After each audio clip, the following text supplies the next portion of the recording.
Quinta-feira, meio-dia em ponto, veja a seguir. Prefeitura do Rio antecipa a dose de reforço para idosos.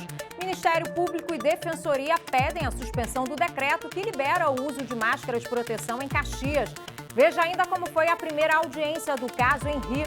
A babá da criança mudou a versão apresentada na delegacia. E tem as notícias do esporte.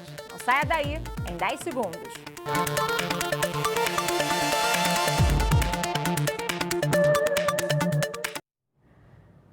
Oi, boa tarde. 7 de outubro, vamos juntos até meio-dia e 15. Participe do jornal através do WhatsApp e use nossa hashtag nas redes sociais. Tem problema aí? Manda pra cá. Depois de mais de 15 horas de depoimento de testemunhas de acusação, terminou na madrugada de hoje a primeira audiência do julgamento sobre a morte do menino Henri Borel. No banco dos réus, Monique Medeiros, mãe da criança, acompanhou os relatos e se emocionou apenas uma vez. Jairinho, preso em Bangu, acompanhou por videoconferência. A sessão foi marcada por debates acalorados e mais uma mudança de versão da babá do menino, que antes de começar a falar, pediu que a ex-patroa deixasse o plenário. Ao todo, 10 pessoas foram ouvidas. Priscila Terezo traz agora a reportagem. A audiência de instrução terminou no início da madrugada, depois de 14 horas de depoimentos de 10 testemunhas. Um dos mais aguardados foi o da babá de Henri, Tainá Ferreira. Ela foi a última testemunha ouvida e, antes de começar a depor, pediu para que Monique Medeiros fosse retirada do plenário do 2º Tribunal do Júri do Rio de Janeiro. Ela disse que se sentia ameaçada e usada pela ex-patroa. Tainá contou uma versão diferente das já apresentadas na delegacia, de que nunca presenciou ou teve conhecimento de agressões de Dr. Jairinho contra Henri. Eu nunca vi nenhuma agressão. Bastante emocionado, Leniel Borel contou no depoimento sobre a relação entre ele e o filho, o único momento em que a mãe da criança chorou. Além deles, foram ouvidos o delegado Henrique Damasceno, a delegada assistente Ana Carolina Medeiros, o inspetor Rodrigo Melo, a ex-mulher de Jairinho, Ana Carolina Ferreira Neto, Pablo Menezes, executivo do Instituto DOR, e 3 médicas do hospital onde Henri morreu. Manhã de operações policiais na Zona Norte. A Polícia Militar fechou o cerco a traficantes do Morro da Formiga, na Tijuca, onde o PM foi baleado, e em 3 comunidades de Madureira e Vicente de Carvalho.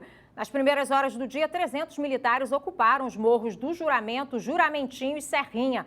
Segundo a PM, o objetivo é reforçar a segurança na região, que vive uma guerra entre facções criminosas. Na Tijuca, durante um confronto com bandidos, um policial foi baleado no pé. A operação continua e, até o momento, 3 suspeitos foram presos e duas pistolas apreendidas. O assunto agora é a polêmica envolvendo a suspensão do uso de máscaras de proteção no Rio, especialmente em Duque de Caxias, onde a flexibilização está valendo desde ontem. O Ministério Público e a Defensoria do Estado cobram das prefeituras dados e estudos que viabilizem o relaxamento da restrição. O Maurício de Almeida traz agora as informações para a gente. Boa tarde, Maurício. Olá, Monique, boa tarde. Aqui no Rio de Janeiro, apenas na semana que vem, no dia 15, é que vai começar essa flexibilização. Mas como você falou, em Duque de Caxias, ela já está valendo. E por isso, o Ministério Público entrou com uma ação na Justiça para tentar suspender o decreto da Prefeitura de Duque de Caxias, que liberou o uso de máscaras. Segundo os promotores, ainda é cedo para fazer isso no município, porque a vacinação não está tão avançada assim. Ela atinge cerca de 52% da população, moradores de Caxias, que tomaram as 2 doses ou a dose única da vacina contra o coronavírus. E de acordo com a análise do Ministério Público, isso não garante uma segurança imunológica para liberar o uso de máscaras. A Defensoria Pública também está cobrando da Prefeitura de Duque de Caxias explicações. Ela está pedindo uma análise científica detalhada para saber por que a Prefeitura resolveu suspender o uso de máscaras no município. A Secretaria Estadual de Saúde informou que o Estado do Rio caminha para liberar o uso de máscaras, mas acredita que ainda é cedo para isso acontecer. Isso reforça o pedido da Defensoria, que acredita que a decisão para liberar as máscaras deve ser estadual. Vamos conferir.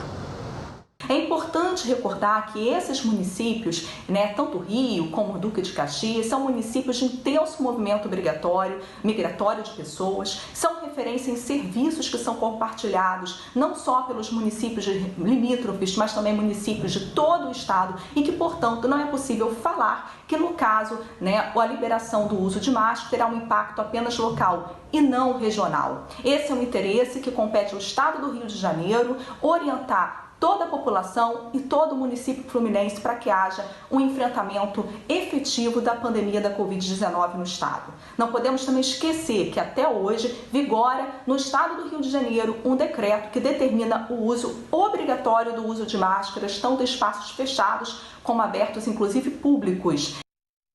Vamos falar de vacinação então no Rio? Lembrando que todos os dias tem repescagem para cariocas com 12 anos ou mais e a aplicação de segunda dose conforme a data no comprovante.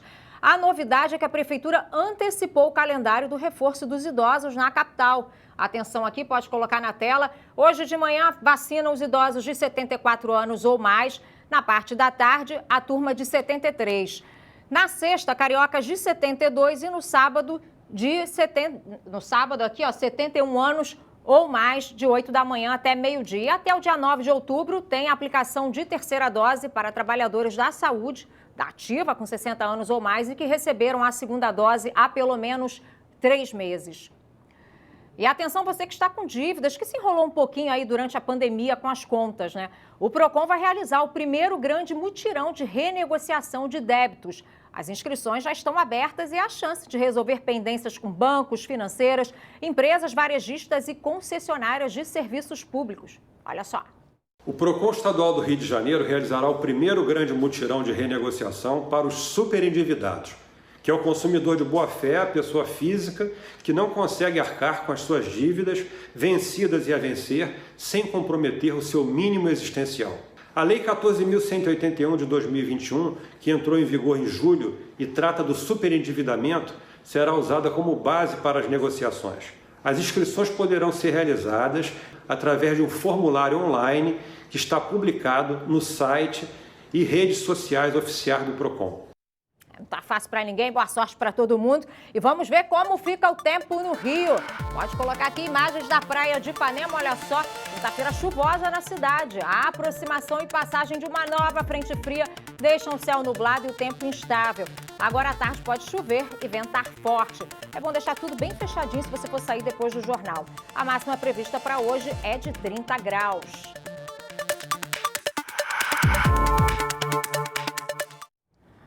Noite ruim para as equipes cariocas na Série A do Brasileirão. O Fluminense foi derrotado em pleno reencontro com a torcida no Maracanã. Já o Flamengo deixou a chance de se aproximar do líder Atlético Mineiro com um empate fora de casa. Vitinho deu assistência e Pedro chutou cruzado para marcar pelo rubro-negro. Na segunda etapa, Arthur, da entrada da área, igualou o marcador 1-1. O time carioca agora tem 39 pontos e leva vantagem no saldo de gols sobre o Palmeiras, que foi derrotado ontem pelo América Mineiro no estádio Independência, e também sobre o Fortaleza, que surpreendeu o Fluminense no Maracanã. Marcelo Benevenuto, de cabeça, colocou o Leão do Pici em vantagem no segundo tempo. Pouco depois, Tite subiu e fez o segundo gol do time visitante, 2-0.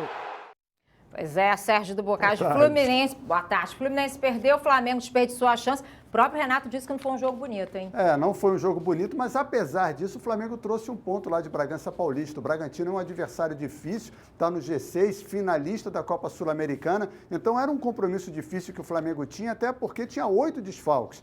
O Flamengo saiu na frente, sabia o resultado do Atlético Mineiro e por isso a torcida ficou um pouco chateada. Mas eu prefiro dizer que o Flamengo somou um ponto no Campeonato Brasileiro em vez de ter perdido 2. Mas até o Renato falou, inclusive, numa falta de entrosamento. O que você achou? Claro, porque o time tinha 9 desfalques, então é normal que haja essa falta de entrosamento. O Flamengo não tinha um substituto para o Arrascaeta, por exemplo. Mas com essas convocações da CBF, eles precisam se entrosar, né? Deveria, mas né? Na rodada de ontem, todos os times que tiveram jogadores convocados para o Brasil ou para outras seleções sul-americanas, nenhum deles ganhou. Então, é um problema que afeta todo mundo. mundo.